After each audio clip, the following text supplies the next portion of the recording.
વલસાડ જિલ્લામાં વરસાદી માહોલ. જિલ્લાના તમામ તાલુકા વિસ્તારમાં વરસાદ ખાબક્યો. ઉપરવાસમાં ભારે વરસાદથી નદી નાળાઓ બે કાંઠે વહેતા થયા. લો લેવલ કોઝવે અને નાના પુલ પર પાણી ફરી વળ્યા. સાળંગપુરથી પીઠા વચ્ચે ઔરંગા નદી તોફાની બનીને વહી રહી છે. નદી પર આવેલ લો લેવલ કોઝવે પાણીમાં ગરકાવ. પાણી ફરી વળવાના કારણે બંને તરફનો સંપર્ક કપાયો. નદીથી બીજી તરફ જવા 20 કિલોમીટરનો ચક્રાવો મારવા લોકો મજબૂર. જિલ્લામાં હજુ ભારે વરસાદની આગાહી છે.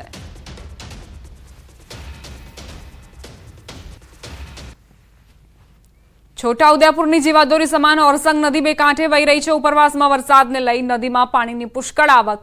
બોડેલી નજીકથી ઓરસંગ નદી પરની પ્રોટેક્શન વોલ પાણીમાં ગરકાવ.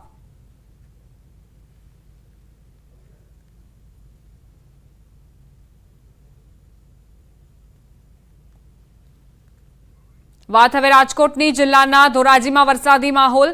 ધોરાજીમાં ધોધમાર વરસાદ વરસતા જ આસપાસના જે વિસ્તારો છે ત્યાં ઠંડકનો અહેસાસ લોકોને થઈ રહ્યો છે. કડાકા ભડાકા સાથે પવન સાથે વરસાદ વરસ્યો. ધોરાજી શહેર ગ્રામ્ય પંથકમાં વરસાદ ખાબકતા જ ખેડૂતો ખુશી વ્યક્ત કરી રહ્યા છે. મગફળી, સોયાબીન, કપાસ સહિતના વિવિધ પાકોને ફાયદો થશે તેવી પ્રતિક્રિયા પણ ખેડૂતોએ આપી. ધોરાજીના Junagadh road, station road, main બજાર, શાક માર્કેટ રોડ, જમનાવર રોડ, અન્ય વિસ્તારો પણ પાણી થયા.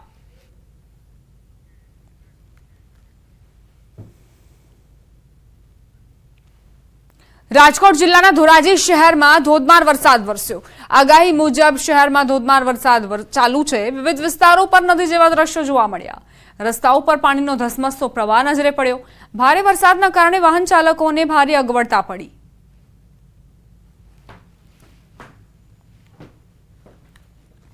રાજકોટ જિલ્લાની વાત કરીએ, રાજકોટ જિલ્લાના ધોરાજીની વાત કરીએ. ધોરાજીના અંદરમાં જે સવારથી જ બફારો ત્યારે ગરમી હતી. અત્યારે વાત કરીએ ધોરાજી પંથકની. ધોરાજી પંથકમાં ભાદરવાએ ભૂકા કાઢ્યા તેવા દ્રશ્યો બતાવી કે નદીના દ્રશ્યો જોઈ શકો છો. ત્યાં સાજી વેપાર ઉપસ્થિત છે. ત્યાં 3 ફૂટ જેટલા પાણી ભરાઈ ચુક્યા છે. જે રીતે ભાદરવાએ જે હવામાન વિભાગે જે આગાહી તેને લઈને ભાદરવાએ જે ભૂકા કાઢ્યા અત્યારે જે પાણી ધોરાજી છે આખું પાણી થઈ ગયું. આપ સીધા દ્રશ્યો બતાવી દ્રશ્યોમાં જોઈ શકો છો કે અત્યારે પાણી કઈ રીતે વહી રહ્યો છે. કેવો વરસાદ છે. કડાકા ભડાકા સાથે જે વરસાદ વરસ્યો તેને લઈને આપ સીધા દ્રશ્યો વાહન ચાલકોને તકલીફ પડે અને બાઇક ચાલકોને તકલીફો સામનો કરવો પડે કે તે જે ખાડા ખબર પડે કે એવા ખાડા છે તે પાણી જે રીતે 2-3 ફૂટ જેટલા પાણી ભરાઈ ચુક્યા છે તેને લઈને ધોરાજી વિસ્તાર છે. ધોરાજી વિસ્તાર ત્યારે પાણી થઈ ચુક્યું છે અને ધોરાજીના છેલ્લા 1 કલાકથી ધોધમાર જે વરસાદ વરસ્યો તેને લઈને ધોરાજીના રસ્તા છે તે પાણી થઈ ચુક્યા છે. મુનાફ બગાડી, વિદર્ભ ગુજરાતી, ધોરાજી. રાજકોટના ધોરાજીમાં ધોધમાર વરસાદ વરસ્યો. ભારે વરસાદના કારણે નદીઓમાં ઘોડાપૂર આવ્યા. ધોરાજીની સફુરા નદી તોફાની બની. સફુરા નદીનો કોઝવે પાણીમાં ગરકાવ થયો. પંચનાથ મહાદેવ મંદિરથી ખેતરે જવાનો માર્ગ ડૂબ્યો છે. કોઝવે પરથી લોકોને પસાર ન થવા તંત્રએ સાવચેત કર્યા.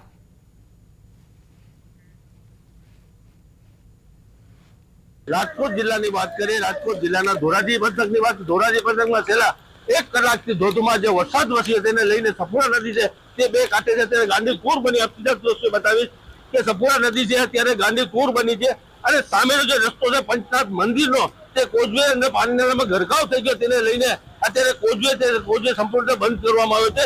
લોકોને ન અવર જવર કરવા માટે સૂચના આપવામાં આવી છે. બીજી વાત કરીએ કે જે રીતે વરસાદ છે 1 કલાકથી કડાકા ભડાકા સાથે ધોધમાર જે વરસાદ વરસે તેને લઈને સફુરા નદી છે અત્યારે બે કાંઠે છે અને સફુરા નદીના અત્યારે ધોધમાર જે વરસાદને લઈને કોઝવે પાણીના અંદરમાં ગરક થઈ ગયો છે. આ સીધા દ્રશ્યો જે વરસાદ છે તે વરસાદ કેવો તોફાની વરસાદ વરસી રહ્યો છે. તે વરસાદને લઈને તે સફુરા નદીનો છે તે કોઝવે અથવા પાણીના અંદરમાં ગરકાવ થઈ ચુક્યો છે અને અત્યારે રસ્તો અત્યારે બ્લોક કરવામાં આવ્યો છે. આપ સીધા દ્રશ્યો આપણે બતાવ્યું કે અત્યારે કેવી રીતે પાણી વહી રહ્યો છે. અત્યારે પાણીનો સ્વરૂપ જોઈ શકો છો કે અત્યારે પાણી એટલો બધો અત્યારે પાણી વહી રહ્યો છે. સફુરા નદી કેટલી બધી ઓવરફ્લો થઈ ગઈ, ગાંધીપુર બની છે. લોકોને અવર જવર ન કરવા માટે અત્યારે સૂચના આપવામાં આવી છે. મુનાફ બગાડી, ગુજરાતી, ધોરાજી. અંબાજીમાં સતત બીજા દિવસે વરસાદી માહોલ છવાયો. બપોર બાદ ફરી વરસાદ વરસવાની શરૂઆત થઈ. અંબાજીમાં ફરી વરસાદ ખાબક્યો. બીજા દિવસે પણ વરસાદ વરસ્યો. ગરમીના ઉકળાટથી લોકોને આંશિક રાહત મળી. અંબાજીના અનેક બજારોમાં પાણી ભરાયા છે. બજારોમાં નદી જેવા દ્રશ્યો સર્જાયા. આકાશમાં કાળા ડિબાંગ વાદળો ઘેરાયા અને મોડી રાત્રે વરસાદ વધુ વરસે તેવી શક્યતાઓ છે.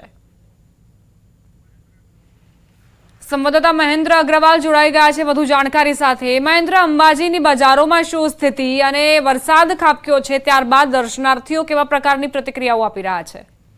બિલકુલ દીપ, આપને બતાવી દઉં કે જે રીતે ગઈકાલે અંબાજી ખાતે જે વરસાદ પડ્યો હતો અને તે જ રીતે આજે ફરી એકવાર ધમાકેદાર વરસાદનો ઝાપટો પડી ગયો હતો અને વરસાદને લઈને જે સમગ્ર અંબાજી પંથકમાં અને અંબાજીના જે માર્ગો છે બજારમાં છે તે પાણી થઈ ગયા હતા અને જે યાત્રિકો હતા તે યાત્રિકોને પણ ક્ષણવાર થોભી જવું પડ્યું હતું, મંદિરની આસપાસ આશરો લેવો પડ્યો હતો અને કારણ કે જે વરસાદ હતો એ ભારે ઝાપટું હતું તેના કારણે સમગ્ર વિસ્તારમાં પાણી થઈ ગયું હતું અને જો કે કહી શકાય છે કે લાંબા સમયથી ગરમીનું જે વાતાવરણ સર્જાયેલું હતું અને બે દિવસ પડેલા વરસાદના પગલે ઠંડક જોવા મળી રહી છે અને તેના પગલે હાલ છે ખેડૂતોમાં પણ આનંદની ખુશીની લાગણી છે અને હજી પણ વરસાદ વરસે તેવું લાગી રહ્યું છે અને હજી આકાશમાં જે કાળા ડિબાંગ વાદળો છવાયેલા જોવા મળી રહ્યા છે। દીપા, આભાર મહેન્દ્ર જાણકારી માટે।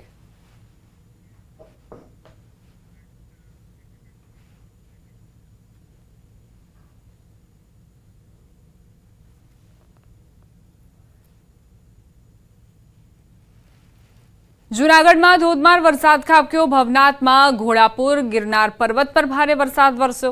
ધોધમાર વરસાદથી જનજીવનને અસર પહોંચી। ગિરનાર પર્વત પર ધોધમાર વરસાદી પાણી ગિરનારની સીડીઓ પર ઝરણાની જેમ વહેતા થયા। સતત વરસાદના કારણે જળબંબાકારની સ્થિતિ સર્જાઈ। યાત્રિકો મહા મહેનતે નીચે ઉતરી રહ્યા છે।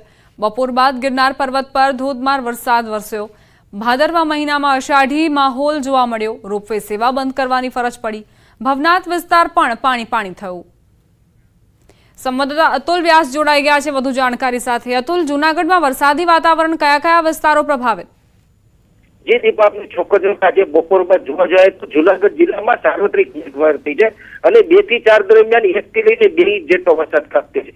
ખાસ જોવા જાય તો જૂનાગઢ શહેરમાં 1 ઇંચ જેટલો વરસાદ નોંધાય છે પણ ગિરનાર પર્વત ઉપર જાણે ભારે મેઘ ખાંગા થયા હોય તેમ એક સાથે વરસાદ તૂટી પડ્યો હતો અને જે સીડી છે તેના પરથી પાણી વહેતા થયા હતા અને ત્યાં જે યાત્રિકો દર્શન માટે ગયા હતા તે પણ મહા મહેનતે સીડી ઉપરથી નીચે ઉતર્યા છે। બીજી તરફ રોપવે સેવા છે તે પણ બંધ કરવામાં આવી છે કેમ કે થોડો પવનને લઈ અને યાત્રિકોની સલામતીને સુરક્ષાને લઈ અને રોપવે સેવા હાલ બંધ કરી દેવામાં આવ્યું છે। હાલ જે ગિરનાર ઉપરથી જે પાણી વહેર્યું છે તેને લઈ ભવનાથ વિસ્તારમાં પણ પાણી થઈ ગયું છે અને ખાસ કરીને ભવનાથ મંદિર આગળ જે સાંકડો રસ્તો જે દ્રશ્યમાં બતાવ્યો છે તેમાં પણ હાલ છે તે ગોઠણસમા પાણી છે તે વહી રહ્યા છે અને હજુ પણ ગિરનારની અંદર છે તે ધીમી ધારે વરસાદ વરસી રહ્યો છે પણ હાલ આ જે આગાહી હતી જે આગાહીકારોની આગાહીના મતે કે હાથીઓ ગાજવીજ સાથે વરસશે અને 2 થી લઈને 8 ઇંચ સુધીનો વરસાદની જે સંભાવના દર્શાવી હતી તેને લઈ અને જૂનાગઢમાં પણ આજે છે તે વરસાદ બપોર બાદ વરસ્યો હતો અને સમગ્ર જિલ્લામાં હાલ પણ વાદળછાયું વાતાવરણ છે ધીમી ધારે વરસાદ વરસી રહ્યો છે। જી અતુલ, ભવનાથની તળેટી અને ગિરનાર પર્વત અહીં યાત્રીઓનો ધસારો રહેતો હોય છે। એકાએક જ વરસાદ વરસ્યો એટલે તેમને પણ અંદાજ નહીં હોય તો તેમને શું મુશ્કેલીઓ પડી રહી છે અને અત્યારે તેમની શું સ્થિતિ છે? એ આપણે ચોખ્ખું હાલ જે આ શ્રાદ્ધ મહિનો ચાલી રહ્યો છે આ શ્રાદ્ધના જે દિવસો છે તેમાં એકંદરે જે 12 માસ હોય છે તેમાં અત્યારે હાલ થોડો ભાવિકોનો ધસારો છે તે ઓછો જોવા મળે છે। બીજી તરફ જે લોકો આવે છે તે હવે રોપવેનો સહારો લઈ અને ઉપર જે અંબાજીના દર્શન કરી દત્તાત્રેયના દર્શન કરી અને પરત ફરી જતા હોય છે। હાલ જે થોડા ઘણા યાત્રિકો છે રોપવે સેવા પ્રભાવિત થવાથી હાલ જે છે તે સીડી મારફતે છે નીચે ઉતરી રહ્યા છે તે દ્રશ્યમાં બતાવ્યો છે। હાલ યાત્રિકોને કોઈ મુશ્કેલી પડી નથી પણ જે રીતે સીડી ઉપરથી પાણી વહેતા થયા છે અને ધોધમાર વરસાદ થયો છે ત્યારે ઓચિંતા યાત્રિકોને પણ આવો ખ્યાલ નહીં હોય કે આવો વરસાદ વરસી શકે છે પણ યાત્રિકોને હાલ કોઈ મુશ્કેલી નથી અને જૂનાગઢ ગિરનાર પર્વત ઉપર જ્યારે વરસાદ વરસે છે ત્યારે આવા દ્રશ્યો અને આટલા ધોધમાર જ વરસાદ વરસે છે ત્યારે યાત્રિકોને કોઈ પણ જાતની મુશ્કેલી હોતી નથી। યાત્રિકો છે તે સીડી મારફતે નીચે ધીમે ધીમે ઉતરી અને તળેટીમાં પહોંચી જતા હોય છે ને પાણી ઉતરી જતા તે લોકો કોઈ પણ વાહનનો સંપર્ક કરી અથવા પગપાળા કોઈ પણ રીતે પોતાની જગ્યાએ પહોંચી જતા હોય છે। દીપા, અતુલ, જે યાત્રિકો છે તેમને સાવધાની સાથે ઉતરવું પડતું હશે અત્યારે? જી ચોક્કસથી સાવધાની એટલે આપ જે દ્રશ્યમાં જોઈ રહ્યા છો કે જે રીતે અતુલ, આપને અટકાવવા માંગીશ। અમારી સાથે ગિરીશ કોટેચા બીજેપી નેતા જોડાઈ ગયા છે। ગિરીશભાઈ, જે એકાએક વરસાદ વરસ્યો છે અને ત્યારબાદ ગિરનાર પર્વત પરથી તો જાણે ઝરણું વહેતું હોય સીડીઓ પરથી તેવો આભાસ થઈ રહ્યો છે। તમને કેવા પ્રકારના ઇનપુટ્સ મળ્યા છે? બધું સુવ્યવસ્થિત રીતે ચાલી રહ્યું છે? બરાબર બેન, આ વખતે વરસાદ છે ને 135% તો આની પહેલા થઈ ગયો હતો। આજનો જે વરસાદ વરસ્યો છે અદભુત વરસાદ વરસ્યો છે અને આ વખતે આટલો જયારે જુનાગઢમાં 13 ઇંચ એક દિવસમાં વરસાદ પડ્યો હતો ને ત્યારે પણ કઈ લગભગ તકલીફ, કારણ કે આ વખતે જે અમારા કમિશનર આવ્યા છે ઓમ પ્રકાશ, અને અમે બધા ભેગા થઈને અત્યારે તો હું ડેપ્યુટી મેયર નથી બરાબર, પણ અમે સતત થઈ જુનાગઢમાં ક્યાંય પણ તકલીફ ન પડે ત્યારે ગિરનાર ઉપર જુનાગઢમાં જે વરસાદ પડે ને બેન એના કરતા લગભગ ડબલ વરસાદ ગિરનાર ઉપર પડતો હોય છે. અને દર વર્ષે ઓલે વખતે પણ જયારે 22 ઇંચ વરસાદ પડ્યો તો એ દિવસે ગિરનાર ઉપરનું જે વાણી હતું ને, પણ આ વખતે તકલીફ નહીં થાય કારણ કે લગભગ બધી રીતે પૂરેપૂરી તૈયારી પણ રાખી છે. અને ગિરનાર અત્યારે ભવનાથ ને આખું જુનાગઢ તરબોળ થઈ ગયું બેન. તો ગિરીશભાઈ, જે આ યાત્રિકો છે તેમને તો એવો ખ્યાલ પણ નહીં હોય કે આવી રીતે એકાએક વરસાદ આટલો વરસી જશે, તો તેમને કઈ રીતે બહાર કાઢવામાં આવી રહ્યા છે? અત્યારે જે વહેણ છે તે ખૂબ જ તીવ્ર નોંધાઈ રહ્યું છે સીડીઓ પરથી. હા, એ વાત પણ એનાથી ને માની લો કે ક્યાંય ટ્રાફિક જામ થઈ જાય કે ભવનાથ સુધી કે એવી પોઝિશન નથી. દર વખતે સીડી ઉપરથી જે વરસાદ પડે ને એના કરતા પણ ભવનાથ ની અંદર જે વરસાદ પડે ને બેન, એ ચારીકોર ડુંગર ની આજુ ડેમ છે, તમે માની લ્યો કે હસનાપુર ડેમ છે, પછી આણંદપુર ડેમ છે, આ બધી બાજુના વેણો ઈ પાણીમાં જતા હોય અને બાકીનો વરસાદ જે વરસે એ જુનાગઢમાં જે કાળવા નદી છે ત્યાં થઈ અને પછી તળાવમાં થઈ અને પાણી એક પણ ટૂંકી વાત બેન એટલી કરું કે આ વખતે લગભગ તકલીફ ને બીજું ત્યાં બધી ધર્મશાળાઓ જે છે ને આજુબાજુમાં એટલે પબ્લિકે જ્યાં જ્યાં એની વ્યવસ્થા કરી લીધી છે. ટૂંકમાં રોપવે બંધ થઈ ગયો બરાબર, રોપવે માં જવા વાળા હતા એને ખબર પડી કે ના લગભગ સમજો ને સવારથી જ એવું વાતાવરણ હતું તે માણસો થતો હતી. આભાર ગિરીશભાઈ અમારી સાથે વાતચીત માટે. અતુલ અમારા સંવાદદાતા જોડાયેલા છે. અતુલ, અત્યારે વરસાદે વિરામ લીધો છે કે અત્યારે પણ વરસાદ વરસી રહ્યો છે? ગિરનાર પર્વત પર શું સ્થિતિ છે? જી દીપા, આપને ચોક્કસ કે જે ગિરનાર પર્વત પર આવેલી અંબાજી શક્તિપીઠના જે મન છે કે એમના સેવકો છે તેની સાથે વાત થયા મુજબ તે લોકોનું કહેવાનું એવું છે કે જે 2 કલાક પહેલા વરસાદની સ્થિતિ હતી તેમાં અત્યારે નોંધપાત્ર રીતે ઘટાડો છે. હાલ જે વરસાદ છે તે છાંટા સ્વરૂપે વરસી રહ્યો છે.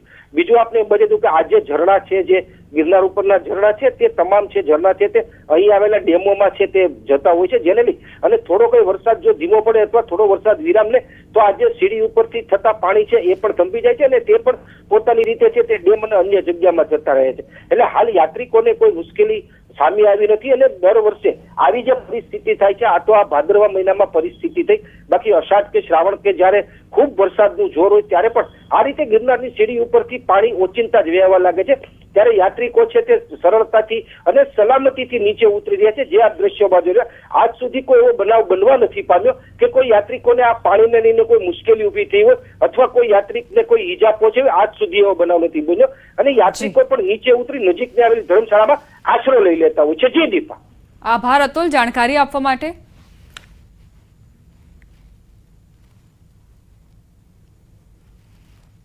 વાત હવે જેતપુરની કરીએ તો જેતપુરમાં સતત બીજા દિવસે ધોધમાર વરસાદ ખાબક્યો. ગાજવીજ સાથે તાલુકા વિસ્તારમાં વરસાદ ચાલુ છે. જૂનાગઢ રોડ, MG રોડ, નવાગઢમાં વરસાદ, દેસાઈવાડી, ચાંદની ચોક, સમાકાંઠા વિસ્તારમાં પણ વરસાદ ખાબક્યો. જેતપુરમાં ભારે વરસાદને લઈ રોડ પર પાણી વહેતા થયા. પવન સાથે વરસાદ શરૂ થતા વાતાવરણમાં ઠંડક પ્રસરી.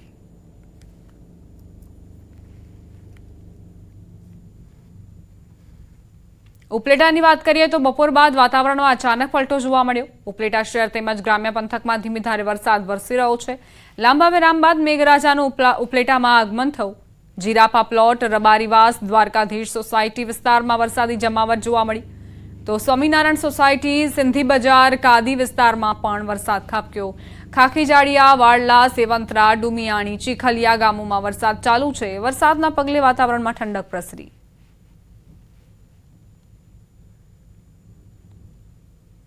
ગીર સોમનાથથી સમાચાર. ઉનાના અમોદરા ગામનો ખોડિયાર તળાવ ઓવરફ્લો થયો. છેલ્લા 2 દિવસથી ગીર પંથકમાં ધોધમાર વરસાદ ખાબક્યો. સતત વરસાદના પગલે અમોદરા ગામે તળાવ છલકાયું. ખોડિયાર તળાવ ઓવરફ્લો થતા ખેડૂતોમાં ખુશી.